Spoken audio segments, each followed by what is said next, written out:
Heading into the 2025 NBA draft, the Chicago Bulls currently have the number 12 overall pick. But according to Kevin O'Connor, there could be a way that the Chicago Bulls, and any other team for that matter, could get the number 10 overall pick. I'm going to talk about how that could be done. Plus, we're going to look at some of the underrated prospects for the Chicago Bulls that could be considered reaches, but the Bulls definitely should think about taking them regardless. We're going to talk about all that, plus the mailbag, right after this.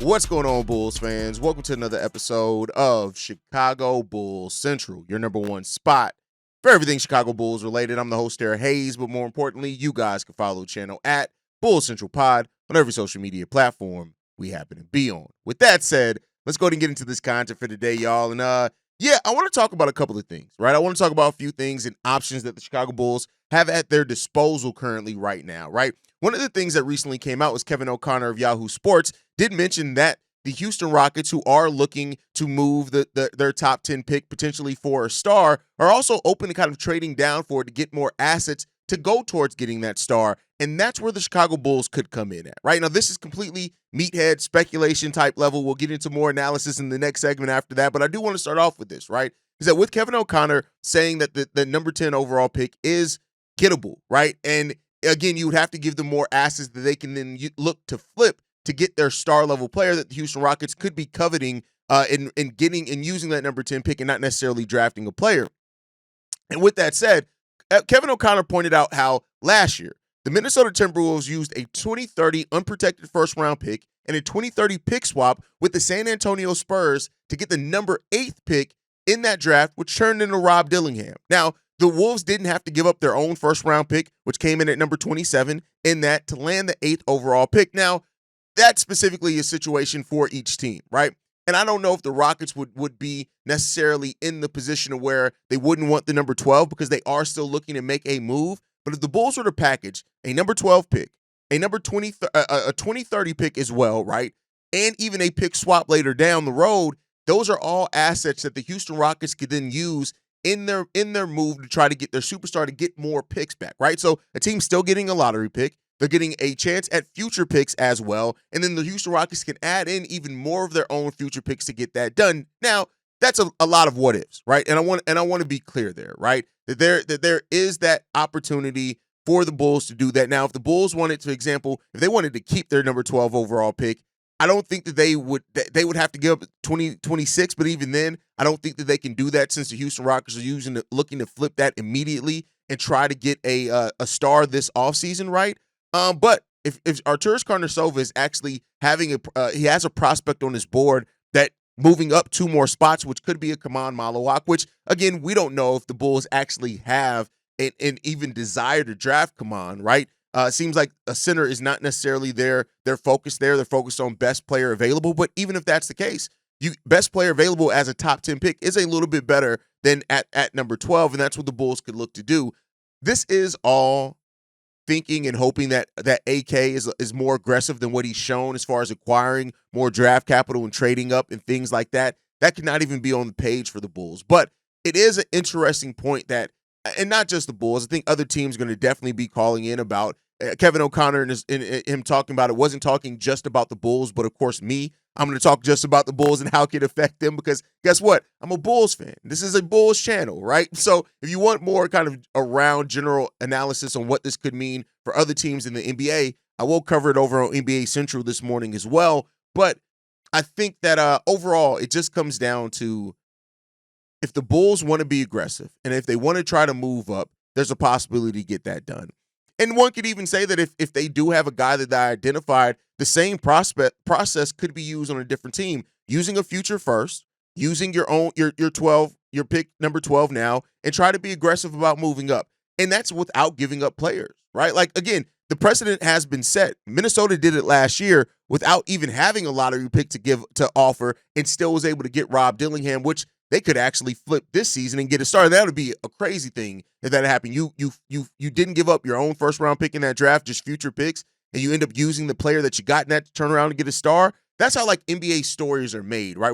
I love the thing when you go back and look at like how some of the picks all really originated from, kind of how like Jason Tatum and Jaylen Brown were directly related to the the trade that sent KG and Paul Pierce to Brooklyn. Like it's always the way that it just keeps going is very interesting, right? But that's an NBA Central thing for another day. But let me know what you guys think. Do you think that the Bulls should be looking to be a little bit more aggressive about moving up in this draft to get a Kaman Malawak or another player in this draft that you think that would fit the Bulls and what they're trying to do? I don't know if they can't really move up. Wouldn't think that they could move up as high to maybe get a guy like a Trey Johnson, who I know a lot of Bulls fans are high on, but some of those other guys could be a possibility there for the Bulls. We'll just see if they end up making that move to get it done. But with that said, I want to move on and talk about players that could be looked at as reaches for the Bulls, but the Bulls still should definitely consider at number 12, right? There are 3 players on this list that I know all Bulls fans, Bulls fans love these guys. Different segments of Bulls fans love each one of these guys. So these are all guys that you've brought up, right? One, of course, is Cedric Coward. And you look at Cedric Coward and what he did last year. He only played 6 games, but 17 points, 7 rebounds, 3 assists, 1.7 blocks per game on 40% shooting from 3 last year with Wazoo. If he was able to do that for an entirety of a season, there'd be no question about it. Cedric Coward would probably be a top 10, top 12 pick regardless. Now, some mocks do have him going right outside the lottery. He's still not projected by most mocks to go in like the top 10 or top 12, so it would still be considered a reach. But then again, when you look at Cedric Coward and you look at the potential that he has, now I'm not with some people who have bought fully into the hype around Cedric Coward, and they're like, he has the most potential in this draft. That was a comment that we got yesterday. No, he does not have the highest potential in this draft, especially at being almost 22 years old, but he does have tremendous potential in this draft. Smaller school, a guy that I do think when you look at like somebody that he can turn into, maybe like Jalen Williams with OKC could be the best version of that with like more defense. And it would be the Bulls taking a shot at the player that could be best available, especially there at number 12. And that's the question that they have to ask themselves. Again, the fit isn't a question either. The fit on this team makes sense. Cedric Coward could be the 3 and play that in between Coby White at the 2, Modest Buzelis at the 4. Cedric Coward could eventually be there at the 3. I don't think he'll be there rookie year. Billy Donovan isn't going to start a rookie, not to start off their season anyway. But I do think, much like Ayo Dosunmu, Cedric Coward's going to make himself a name for himself, maybe first defensively and also shooting-wise with that 3-point shot being legit. And I can see Billy Donovan needing that out on the court, especially with the makeup of the team that we have, and we're going to need some perimeter defense. You're then able to throw out at any given time Ayo, Cedric Coward, Lonzo Ball, and I think Ayo and Lonzo Ball are really good players for Cedric Coward to learn behind as being perimeter defenders. I like the potential of that. Cedric Coward, we know the legit measurement, 6'6", 7'2", wingspan, right? The wingspan that AK typically likes.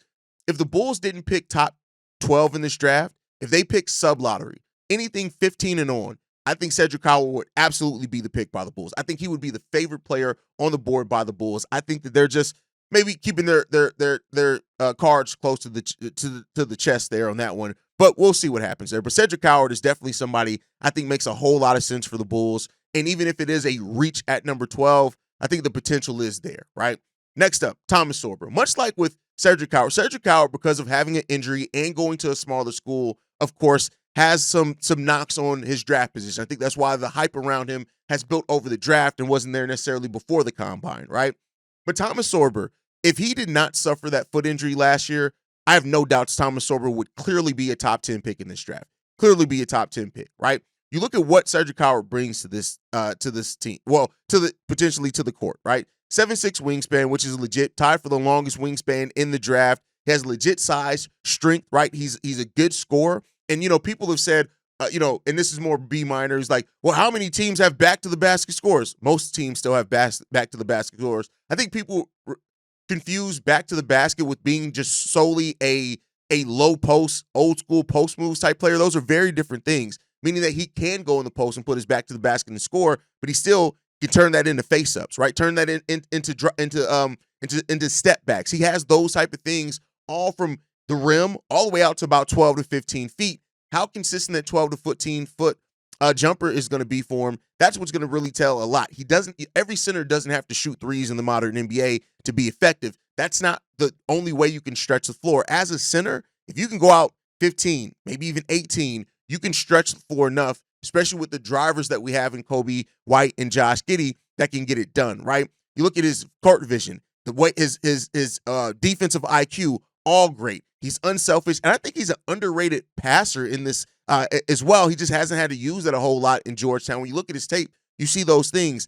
I think especially as a 19-year-old player that had 2 blocks per game, 1.5 steals, didn't at all foul a lot, and he's a really good finisher, and he's still a lob threat with that standing reach. I think Thomas Sorber makes a lot of sense for the Bulls. Again, he's one of my favorite prospects. And then lastly, shout out to Brian on this one. Rasheer Fleming. I mean, listen, Rasheer Fleming is in my preferred mock, right? And I everybody has their own mock draft thing that they like to go to. Mine is NBADraft.net. I love them. They update it weekly. I think they update it based off information that they're hearing. Some mocks update every week or every other week, or they update monthly or something like that. NBADraft.net, they update sometimes multiple times in a week. Right now, they have Rasheer Fleming going at 11 to Portland. So maybe this isn't a bit of a reach anymore. Rasheer Fleming, who commonly was mocked to go more 18 and 20-ish, but I like Rasheer Fleming a lot for this team. I think that he has Pascal Siakam type upside when it comes down to it. Long, can play multiple positions, can guard so many positions. I think he's going to be able to guard 3 through 5 in the NBA level. Again, some threes, not all threes, some of the more mobile threes, but I think if he gets switched out on those guys, he'll be fine, right?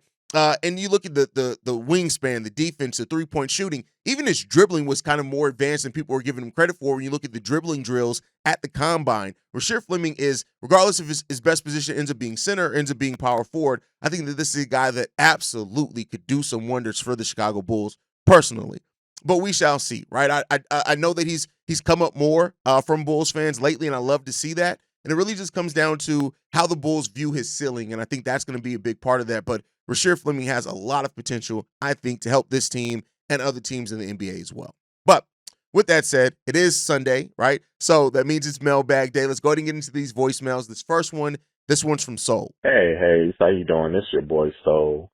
Pretty much calling for Toledo. Today's the Saturday, the 31st. I was just listening to the episode and everything, and honestly, I agree with both you and Shay. I believe we should focus on center with the 12th pick because that's the position of need that we really do need. But for some reason, I have a feeling because, like, I've been noticed with the Bulls, not just honestly for a while.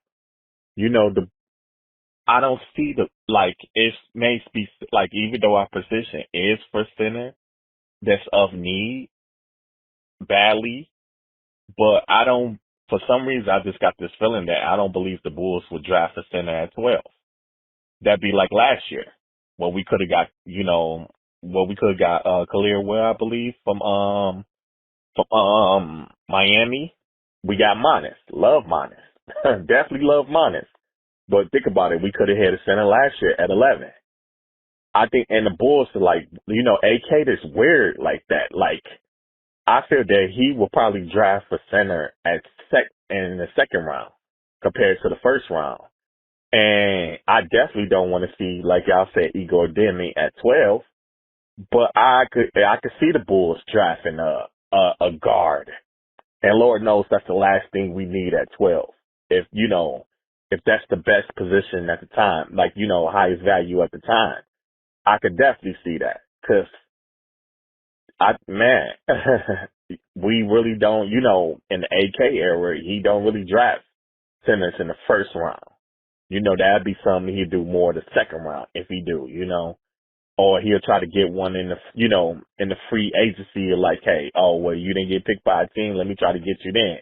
Like, it's weird like that. Like, I could see AK getting a guard or a forward, like, oh, let me get this guard or let me get this small forward. It's like, we need this center so bad, but that's just my thought about it. Let me know what you think. You know what I'm saying? Hey, Chicago Bulls, see red. Much love. Thank you for everything you do. You always make the offseason so wonderful. And you guys, man, thank y'all so much for doing what y'all do. And, man, have a great day. Peace. All right, feeling that the Bulls will not draft center at 12. I mean, you compared it like to not drafting Khalil Ware. I think that the Bulls were right there. I think you draft Modest because he was at one point projected to be a number 1 overall pick in this draft, right? Last year's draft. So I think that's why you do that. But I could absolutely see the Bulls going guards because, well, AK is AK, right? But I do think when you look at it, the team was in a much different place. When you look at, like, even when we passed on Walker Kessler, we turned around and got Andre Drummond. And I think AK probably felt confident he'd get a guy like that. He was still very invested in the Nikola Vucevic. And I think that's probably why that investment is why the Bulls kind of passed on centers in the past. I don't know if that's going to be the same thing going forward. But again, we've heard that they're not necessarily looking at one position, so it could be a different one. It could be a wing. It could be a power forward. Could be a guard. And so we ultimately will just see what happens. But, let's see, right? Let's just see what happens when it comes down to it. I hope overall that it's not something that if the best player available is a center, right? I hope that they take that center. And even if, like, you have the best player available as a guard, but maybe you have a center maybe just a little bit below that guy, hope they still go center. But again, AK is going to think outside the box. He's going to do his normal AK stuff, and there's nothing that, unfortunately, we can do about it, right? So we shall see. So, all right, let's get into the next one, man. This one's from Josh. What up, Chicago Bulls Central? This Josh out in Arizona. So with all the trade ideas and draft coming up and all the changes that we may could see in the offseason coming forward for the Bulls, one of the biggest pieces or questions that we have for this summer is what are we going to do with Nikola Vucevic? And I know many people are at the point of, man, just trade Nikola, trade Boost for, you feel me, pennies on the dollar, whatever you could get from him, and just get rid of it. But just coming from a different perspective, I want to ask, what would be better for AK's reputation as a GM? Would the leagues respect him more if he didn't allow himself to get fleeced for a player like Nikola Vucevic? Because honestly, Vuce is he's a very talented player. While he still has the age problem, I mean, he's getting up there in age, like 35 or whatever, and a liability on defense for sure. But Vuce, I don't feel is a player that, like, you should just let somebody fleece him. And for the sake of respect and standing your ground and showing like that he's not as weak as many of those other trades in the past have shown, should he, if he's not getting any good or respectable offers from any teams around the league for a Vucevic trade, should AK just stand his ground and keep him? I don't know. I think that might be the smarter choice for the future, so to speak, to just show around the league that the Bulls aren't playing and they're not just going to take anything for anybody, and you just can't come over here and grab players for free. That's a crazy way to think. That's kind of weak. So, I don't know. Let me know your thoughts and be ready.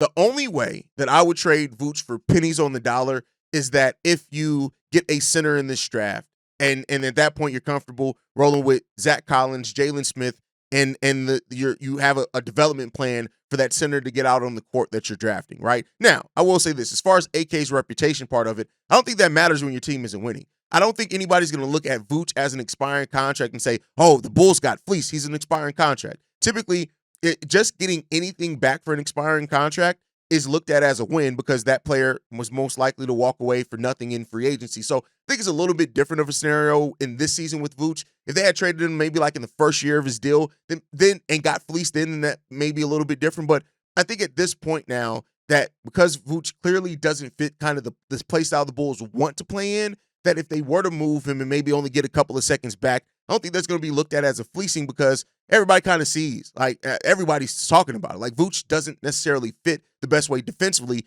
Offensively, he made it work as best as he could, right?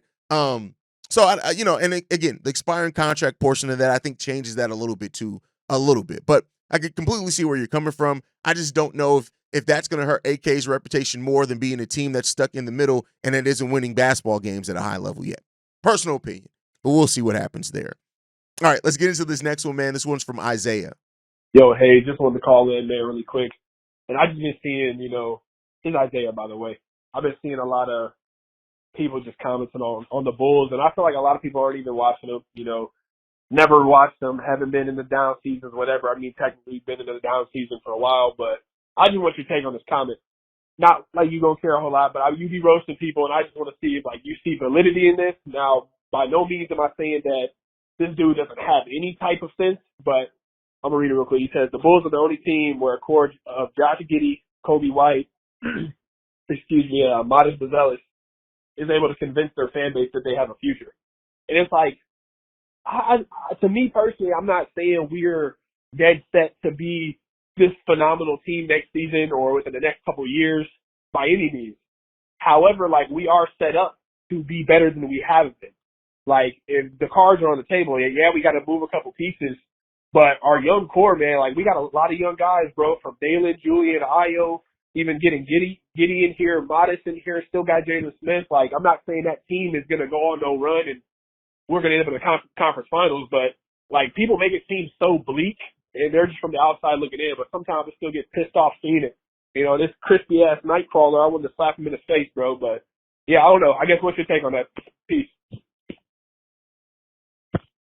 I think it just comes down to this, is that people don't believe what the Bulls are building yet because they haven't seen it yet. They outside of seeing a flash at it after about mid-February on to the rest of the season, people, and I don't think they're wrong for saying, I don't blame them for saying that they want to see more. I think if Josh Giddey and Coby White come out next season and play like they did at the start of the season, even 80% of it, right? I think that's going to put more fans in the place of, all right, bet, there's something here. Modest needing to take a leap, right? I think those things play a part into it as well. I just think that it's hard to believe in something when even at the start of that season, it was nothing but disappointment. They woke up towards the end of the season, right? And that was at times where people view it as, is that even the best basketball? So I can understand that. But I think people who say that the Bulls don't have any future at all, I think that is stupid personally. I just think that is stupid. But again, I can understand it a little bit.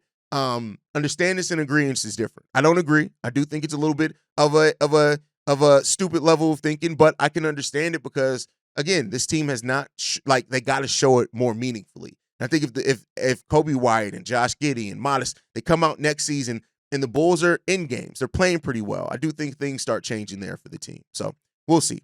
All right, let's get into this next one, man. This one's from Shay. What's up, Hayes? This is Shay. Look, I heard on Chicago Bulls NBA Central that New Orleans is looking to move almost everybody on their roster. Hey, man, I'm not saying go for Herb Jones. I'm not saying go for Herb Jones or Eve Missy, but at the same time, I am saying go for at least one of them. I ain't gonna lie. I try to go for Eve Missy for real, man. He young, he fit our timeline, and hey, everybody on sale, shit, that'll cover our center problem since it don't look like AK might be looking to get no center like Thomas Sorber. If that's the case, I say, hey, you better look, get some type of deal. Send about 2 second-round picks for E. Missy, or maybe a future first. But hey, E. Missy, he does fit the same timeline. He's young enough. Now that's if they got him on sale. But hey, everybody on that New Orleans Pelicans team is on sale. So I know a lot of people probably gonna say, "Oh, let's try to get Herb Jones," but hey, E. Missy to be what we need if we decide not to go center in this draft. But that's just me. Anyway, tell me what you think. Peace. Eve Missy for the Bulls. I'm not even going to belabor it. If the Pelicans are open to trading everyone, and even Eve Missy, who was just a rookie last year, and the Bulls go calling, I think Eve Missy has Daniel Gafford level upside. And that's meaning that he could be a starting center for you, especially depending on where your roster is. He may never make an all-star team. He may never get in any awards consideration, but he could be one of those guys that is a consistent 6-8 year starter for you and just gets the job done. He's tough. He's smart defensively. He rebounds well despite the size. I love Yves Missi. If the Bulls can go out there and try to get Yves Missi from that Pelicans team, depending on the deal, of course, I'm not mad at that at all. I actually like the potential of that. But I think even in hearing that the Pelicans are open to moving everyone, I do think there are going to be some players that they're more apt at keeping just because of like the youth. Yves Missi's not on a bad contract at all anytime soon. He's not stopping you from doing anything, but we shall see, right? We shall see. All right, let's get into this last one, man. This one's from Vicram. What's up, Hayes? It's Vicram. So I left voicemail a couple days ago. I have a couple more stocks that I want to get at. So, yeah. So I've been thinking about, like, the current state of the Bulls, and, like, to be honest, if we are active this offseason and we go and get, say, Naz Reid, we draft, like, a Asa Newell or a Rasheer Fleming, they pan out next year, and they give us, like, a good, like, the rookie gives us, like, a good 9-6, I don't know, on good efficiency. Say that's how it is. And Naz Reid, I don't know, puts up whatever Naz Reid numbers would look like in Chicago. And Giddey takes, like, the step that we're hoping for. Coby looks like the player from last year, or maybe a little better, like, gives you, like, 22, I don't know. Modest takes the step forward. We're looking like if that all happens, obviously the likelihood of that, I don't really know, but it seems kind of realistic. So, yeah, if that all works out, who's stopping us from being like I don't know, like a 7 seed play-in or maybe a 6 seed? Like, genuinely, like, especially if like a Giannis goes to the West or KD stays in the West. Dame is out for the year. Tatum's out for the year. The East is really wide open. If we can somehow become like a 6 seed next year, like a 7 seed, that opens up a lot for us. Like, we're going to be real players in like 2026 free agency. And even if we're not, like, teams will start to respect us. We'll get a lot more of like we'll have a lot more leverage across the NBA. I would assume if we're like a much better team. And I think we can reach like 45, 46 wins next year, especially from how the Bulls were playing like at the end of the season. Obviously it's March, April basketball, not the same, but like that, like, we don't need to go like whatever we went, like 15-5 or something to the last 20.